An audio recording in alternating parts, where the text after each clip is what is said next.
And welcome. इस lecture में हम सीखेंगे 3 beautiful tricks of Indian constitution. पहली ट्रिक होगी 25 पार्ट्स ऑफ इंडियन कॉन्स्टिट्यूशन कैसे याद रखेंगे, ये आपके सामने रहे 25 पार्ट्स ऑफ इंडियन कॉन्स्टिट्यूशन। उसके बाद दूसरी ट्रिक होगी कैसे याद रखेंगे 7 मेंबर ऑफ ड्राफ्टिंग कमेटी। उसके बाद जो थर्ड ट्रिक है वो होगी 12 शेड्यूल्स ऑफ इंडियन कॉन्स्टिट्यूशन कैसे याद रखेंगे। ठीक है, ये जो 12 शेड्यूल है ये बहुत आसान ट्रिक है और बहुत मजेदार है। ड्राफ्टिंग कमेटी भी बहुत मजेदार है, बहुत आसान है। ये भी आसान है लेकिन लंबी है तो थोड़ा सा आपको टफ लग सकता है। ये जो इन 25 पार्ट्स है तो 25 पार्ट याद रखने बहुत होता है। इसके बाद वाली ट्रिक में हम देखेंगे कि और भी चीजें जैसे कि सोर्सेज ऑफ इंडियन कॉन्स्टिट्यूशन, उस पर बहुत ब्यूटीफुल ट्रिक है और भी बाकी ट्रिक्स में लाऊंगा। ठीक है, चलिए स्टार्ट करते हैं हम आज का वीडियो। ये जो वीडियो स्टार्ट करेंगे हम, आपको याद रखना है एक लड़की होती है, ठीक है, लंबी होती है, और एक लड़का होता है। ये आपस में एक दूसरे को पसंद करते हैं। ये लड़का इस लड़की को बोलता है कभी कभी ये मेरी टॉल स्वीट हार्ट है, लंबी स्वीट हार्ट है, पसंद करते हैं। अब पसंद के बाद शादी करनी है, लेकिन आपको पता है हर एक पेरेंट को लड़का क्या चाहिए, वो जॉब करना चाहिए किसी न किसी अच्छी जगह। ये चला गया यूनाइटेड स्टेट्स जॉब करने के लिए। इसने बोला कि मैं ज्यादा ही अच्छा काम करूंगा, यूएसए जाऊंगा। ये गया यूएसए जॉब करने के लिए, यूनाइटेड स्टेट्स पैरा मिलिट्री में इसने इसका जॉब मिला वहां पे इसको। ठीक है, पैरा मिलिट्री को इसने ज्वाइन किया सॉरी। अब यहां पे ये अपनी महबूबा से दूर है, तो यहां पे इसका एक दोस्त होता है। अब दोस्त इसको इसके लिए मैगी बनाता है, मैगी एज स्नैक बोलता है ले लो भाई मैगी खाओ। मैगी खाने से पहले इसको फोन आता है घर से, और घर से पता चलता है कि जो इसकी माशूका है उसकी शादी की बात चल रही है, शादी की बात चल रही है।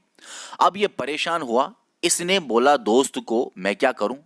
दोस्त ने बोला मैं तुम्हें 2 चीजें बोलूंगा, या तो तू ये मैगी खा, इसको एंजॉय कर, या तो तू यूएस पैरामिलिट्री जो है उससे डायरेक्टली जा घर और इस टाल स्वीट हार्ट से शादी कर। यूएस पैरामिलिट्री स्पेशल रॉकेट थे यहां पे, यूएस पैरामिलिट्री स्पेशल रॉकेट, इनके रॉकेट में तू जल्दी जल्दी जाकर, यूएस पैरामिलिट्री स्पेशल रॉकेट में तू जल्दी जाकर और इस टाल स्वीट हार्ट से एंगेजमेंट कर, या तो तू मैगी खा। ये 2 चीजें इसने बोली दोस्त ने। दोस्त ने क्या बोला वही है आपके सामने ट्रिक। देख लीजिए दोस्त ने इंग्लिश में क्या बोला। You can fly directly from United States using paramilitary special rocket for tall sweet heart to engage sweet heart. Grammar पे ज्यादा ध्यान मत दे दो, बस इतना याद रखो। या तो ये काम करोगे, और या तो दूसरा काम कर सकते हो, eat Maggi as tasty snack. Eat Maggi as tasty snack. और दूसरा क्या काम कर सकते हो आप, यू YOU नहीं है, यू है, याद रखना। You can fly directly from United States using paramilitary special rockets for tall sweet heart to engage sweet heart. Simple सी बात है, या तो तू मैगी खा।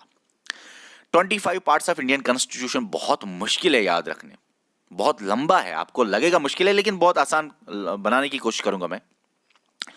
अब देख लीजिए, you can fly directly from United States using paramilitary special rockets. क्या करने के लिए, टॉल स्वीट हार्ट से शादी करने के लिए ना। Okay, for for for for for for tall sweet heart to engage sweet heart. या तो तू मैगी खा और enjoy Maggi as tasty snack. अब ये तो आपको याद रहा होगा, अब हम पढ़ेंगे कि ये जो पार्ट्स है वो क्या है। ठीक है, अच्छा एक बार फिर से, you can fly directly from United states under para military special rockets. पढ़ते हैं हम। यू का मतलब यूनियन, कैन का मतलब सिटीजन, सिटीजनशिप, और पार्ट सेकंड है ये। ओके, एफ से मतलब fundamental rights, part 3rd। D से मतलब direct to principles, part 4th।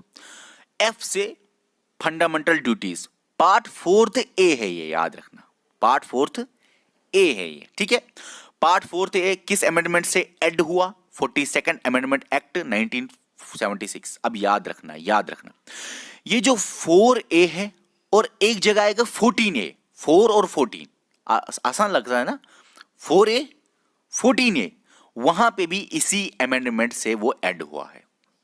यहां पे क्या है, 4A किस अमेंडमेंट से ऐड हुआ, 42nd, देखो ना पहले 4 ही है, 42nd नजदीक लाऊंगा, देखिए 4A किस अमेंडमेंट से, 4 ही है, 42nd अमेंडमेंट एक्ट।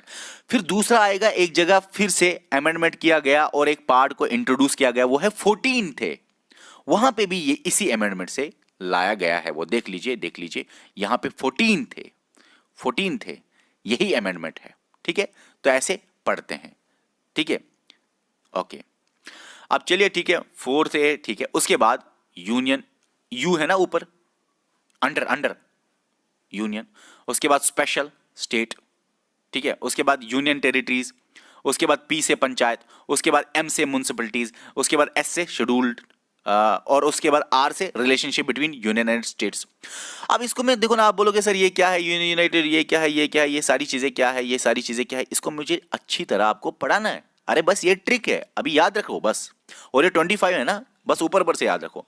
शेड्यूल्स के बारे में मैं अभी बात बताऊंगा आपको जब हम शेड्यूल्स पढ़ेंगे इसी लेक्चर में, अभी थोड़ा सा बताऊंगा, लेकिन इसमें अगर बताऊंगा तो वो बहुत ज्यादा टाइम लगेगा। अरे क्या बताऊं मैं एक लाइन में फंडामेंटल राइट्स डीपीएसपी, नहीं बता सकता, इसको आप ऐसे ही याद रखो फिलहाल, ओके ओके। अब याद रखना, अब ये तो 3rd है, 4th है, 5th है, 6th है, 7th है, अब सॉरी 3rd है, 4th है, ये 4th A है, ये 5th है, ये 6th है, ये 8th है, 7th वाला कहां गया, ये 9th है। देखो पहले मैंने ये वाली फिर मुझे लगा इजी है, ये 9 लगाना है, 10 लगाना, ठीक है, ओके, समझ आएगा आपको, समझ आ गया आपको। ये 4 है, 4A, और ये 5 है, ये 6 है, ये 8 है, 7 कहां गया, 7 डिलीट हुआ है 7th अमेंडमेंट एक्ट से ही, 7 डिलीट हुआ 7th अमेंडमेंट एक्ट से ही 1956। उसके बाद मैंने ये वाली लैंग्वेज लिखी, 8 है, 9A। अच्छा 9A किससे ऐड हुआ, 74th अमेंडमेंट, आपको पता है म्युनिसिपैलिटीज, आपने तो बहुत बार पढ़ा होगा, 74th अमेंडमेंट एक्ट 1992। उसके बाद 10 और 11 relationship between United States, okay, R रखा ना। उसके बाद क्या था, for tall sweet heart to engage sweet heart और eat Maggi as tasty snack. अब फॉर से फाइनेंस प्रॉपर्टी, कौन सा पार्ट है ये, 12।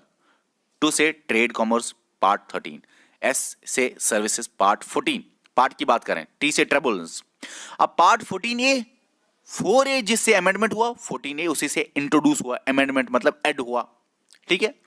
अच्छा उसके बाद E से इलेक्शन, उसके बाद S से स्पेशल प्रोविजंस पार्ट 16, उसके बाद O से ऑफिशियल लैंग्वेज 17 पार्ट, E से इमरजेंसी प्रोविजंस 18 पार्ट, M से मिसलिनियस 19 पार्ट, A से अमेंडमेंट्स, T से टेम्पोररी ट्रांजिशनल स्पेशल प्रोविजंस और S से शॉर्ट टाइटल 22 पार्ट्स। आप बोलोगे सर 25 पार्ट्स हैं, ये 22 पार्ट्स ही आ गए भाई, कुछ अमेंडमेंट्स है ना इसलिए ये 25 पार्ट्स ही है।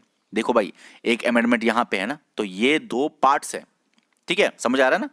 ये यहां पे एक डिलीट हो गया चलो, लेकिन यहां पे ये पार्ट ऐड हुआ, 9 और 10 आना था फिर, लेकिन यहां पे 9A है, तो ये बन जाते हैं 25 पार्ट्स। लेकिन एक बात याद रखना, अगर आप इनको गिनोगे ना, देखो कैसे, 1 2 3 4 5 6 7 8 9 10 का बा मतलब 11 12 9 10 11 12 कश्मीरी लैंग्वेज में मैंने बोला था, ओके, 13 14 15 16 17 18 19 20 21 22 20 24। आप बोलोगे सर 25 पार्ट्स है, ये 24 ही क्यों आए, क्योंकि एक्चुअली मैं आपको बताऊं यहां पे जो ये पंचायत है ना 9A, पंचायत के बाद 9B भी है एक, वो है 25th कोऑपरेटिव सोसाइटीज, वो 97th अमेंडमेंट एक्ट 2011 से आया। इतना ज्यादा मत याद रखो आप, ऊपर से थोड़ा सा याद रख लीजिए। एक और देख लीजिए 97 अमेंडमेंट एक्ट 2011 से कोऑपरेटिव सोसाइटीज आया 9B में, याद रखना चाहो तो रखो, नहीं रखना चाहो तो मत रखो। अब हम पढ़ेंगे आसान, पहले मुश्किल था, अभी आसान है। 7 मेंबर्स ऑफ ड्राफ्टिंग कमेटी कौन कौन सा है आपको पता है, चेयरमैन है अंबेडकर, मैन ऑफ मॉडर्न मैनू, ठीक है ना, father of Indian constitution, chairman of drafting committee Ambedkar. लेकिन बाकियों को कैसे याद रखें, ये है ट्रिक याद रखने की। एक लड़की होती है उसका नाम है गोपी, एक लड़का होता है उसका नाम है कृष्णा, लड़की गोपी कृष्णा लड़का, ठीक है। गोपी और कृष्णा को हर दिन लड़ाई होती थी आचार पे। आचार होता है ना, आचार, आचार पे।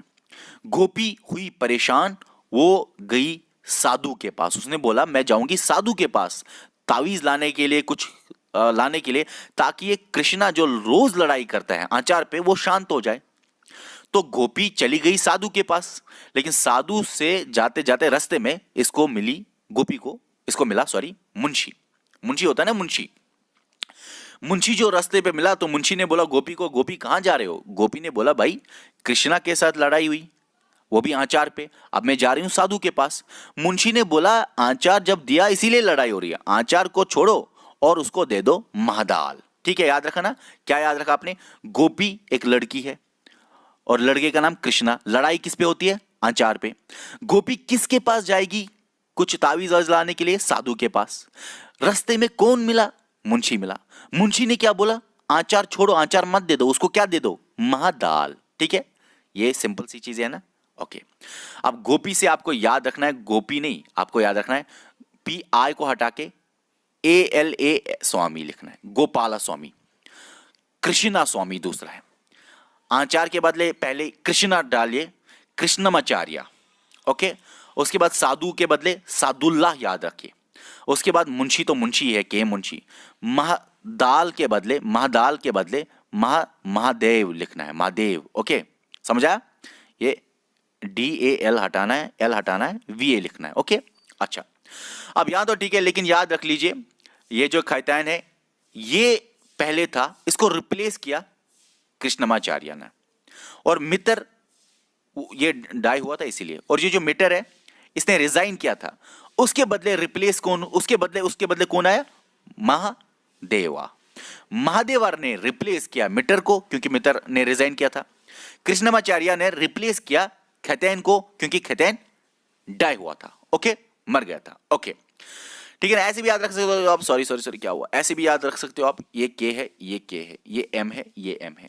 थोड़ा सा, क्योंकि एम से मुंशी भी है, ये याद रखना, मुंशी को रिप्लेस नहीं किया गया था। ठीक है, और कृष्णमाच स्वामी को रिप्लेस नहीं किया गया था, थोड़ा सा ऐसे ही आप याद रख लीजिए। अब है आपके सबसे ब्यूटीफुल, इन 3 ट्रिक्स में सबसे अच्छी ट्रिक, 12 शेड्यूल्स कैसे याद रखें। आपको बस सिंपल से चीजें याद रखनी है। Tiers of old prime minister, PM। Tears of old PM, ये पहला schedule, second, third, fourth, fifth, sixth, इसी तरह 11th शेड्यूल, 12th शेड्यूल, ये 12 शेड्यूल है। T पहला शेड्यूल है, वो क्या है? टेरिटरीज। पहला शेड्यूल आपको पता है, नेम ऑफ टेरिटरीज, स्टेट भी और यूटी भी। ठीक है, तो name of states and UTs first schedule. उसके बाद ई का मतलब होता है एमोलमेंट्स। एमोलमेंट्स, ठीक है, एमोलमेंट्स, या किसी जगह किताबों पे आपके सामने होगा सैलरी, सैलरी एमोलमेंट्स। किस किस की सैलरी? प्रेसिडेंट की, गवर्नर की, स्पीकर, डिप्टी स्पीकर की, चेयरमैन, डिप्टी चेयरमैन की। ठीक है ना? इसी तरह, मतलब ये तो सेंट्रल का था, इसी तरह स्टेट्स के स्पीकर, डिप्टी स्पीकर और चेयरमैन, डिप्टी चेयरमैन, जजेस of supreme court, high court के जजेस, कैग, बहुत सारी चीजें। ठीक है, ओके। अब उसके बाद थर्ड वाला है, थर्ड TA। ए से आता है एफर्मेशन। एफर्मेशन किसी बुक पे होगा ओथ एंड एफर्मेशन। ठीक है ना? किसी बुक पे क्या, हर जगह होगा ओथ एंड एफर्मेशन। ओथ क्या होता है? जब कोई कसम खाता है, जिसका कोई रिलीजन होता है, रिलीजन पे जब कोई कसम खाता है।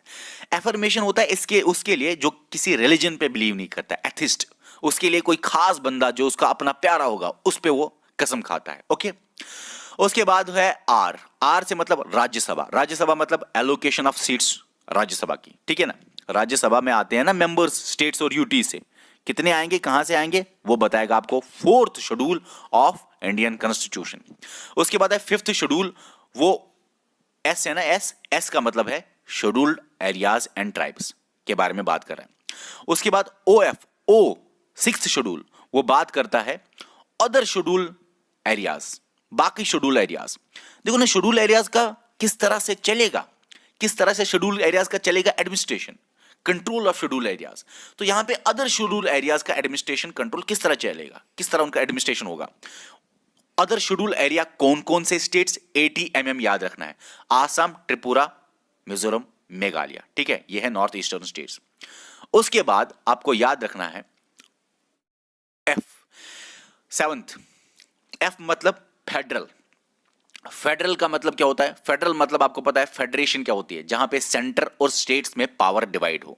सेंटर के पास पावर हो सेंट्रल लिस्ट में, स्टेट के पास पावर हो स्टेट लिस्ट में, और जहां पे सेंटर और स्टेट दोनों मिलके काम करें, दोनों के जहां पे पावर्स हैं, उसको बोलते हैं कंकरेंट लिस्ट। ओके, उसके बाद 8th शेड्यूल ओ से आता है ऑफिशियल लैंग्वेजेस। पहले कितने ऑफिशियल लैंग्वेजेस थी? 11। अब कितनी ऑफिशियल लैंग्वेजेस है? नीचे कमेंट कीजिए। उसके बाद 9th शेड्यूल है एल। एल का मतलब है लैंड रिफॉर्म्स। देखो ना, 8 ही शेड्यूल थे पहले, फिर 9th 10th 11th 12th ये अमेंडमेंट से आए। पहले कॉन्स्टिट्यूशन में 8 ही शेड्यूल थे, अब कितने शेड्यूल है? 12 schedule. 9th 10th 11th 12th amendment से आए, ऐड करके आए शेड्यूल्स। ओके, ये जो 9th शेड्यूल है ये एल, एल का मतलब लैंड रिफॉर्म्स, ये फर्स्ट अमेंडमेंट एक्ट से आया, लिखा है ना फर्स्ट अमेंडमेंट एक्ट। अच्छा, लैंड रिफॉर्म्स की बात है, आपके सामने कभी बुक्स में होगा एक्ट्स एंड रेगुलेशंस, आप बोलोगे पता नहीं क्या है। देखो फुल लाइन क्या है 9th शेड्यूल की, एक्ट्स और regulations of the state legislature, मगर डीलिंग विद लैंड रिफॉर्म्स और एबॉलिशन ऑफ जमींदारी सिस्टम, ये है फुल लाइन। ठीक है, या बाकी पार्लियामेंट जो अदर मैटर से डील करता है वो भी है, लेकिन आप याद रख लीजिए एल का मतलब लैंड रिफॉर्म्स, इंपॉर्टेंट की वर्ड है लैंड रिफॉर्म्स। एक्ट रेगुलेशन तो बाद में, लेकिन लैंड रिफॉर्म्स की वर्ड है। उसके बाद 10th शेड्यूल डी। डी का मतलब डिफेक्शन लॉ, या आप बोलो एंटी डिफेक्शन लॉ, या आप बोलो disqualifications on the grounds of defection. Okay, अच्छा चले ठीक है। अब इसको भी तो ऐड किया होगा 52nd अमेंडमेंट से, मैंने बोला ना लास्ट के ऐड हुए हैं। 11th schedule panchayat 73rd amendment, 12th schedule municipalities 74th amendment. कैसे याद रखना है? Tiers of old PM, territories, emoluments. A का मतलब पता है क्या है? एक का याद दिला, मैं भी कर रहा हूं याद। ए मतलब एफर्मेशन, हाँ एफर्मेशन। उसके बाद खुद बोल गया था मैं। ओके, उसके बाद आर से मतलब राज्यसभा, एस से मतलब शेड्यूल्ड एरियाज एंड ट्राइब्स, ओ से मतलब बताइए, ओ मतलब अदर शेड्यूल एरियाज, एफ से क्यों ना ऐसे रखें, एफ से फेडरल मतलब central list, state list, concurrent list, O से मतलब ऑफिशियल लैंग्वेजेस, एल से मतलब लैंड रिफॉर्म्स, डी से मतलब defection, anti defection law, panchayat और म्युनिसिपैलिटीज। याद रखें ना।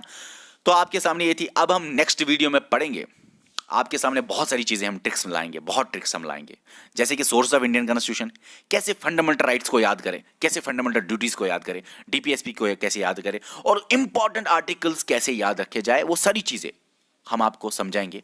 आप नीचे कमेंट करो कैसा लगा ये लेक्चर। ठीक है, okay bye. Should go out and prepare for all the competitive exam.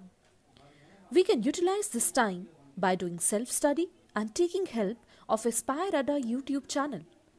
To start with, you need to prepare a proper schedule for all the subject, and without going out, you should complete all the syllabus by yourself. And when the critical situation will end, here you are. Hooray! You are ready for all the competitive exam. Utilize this time until it go.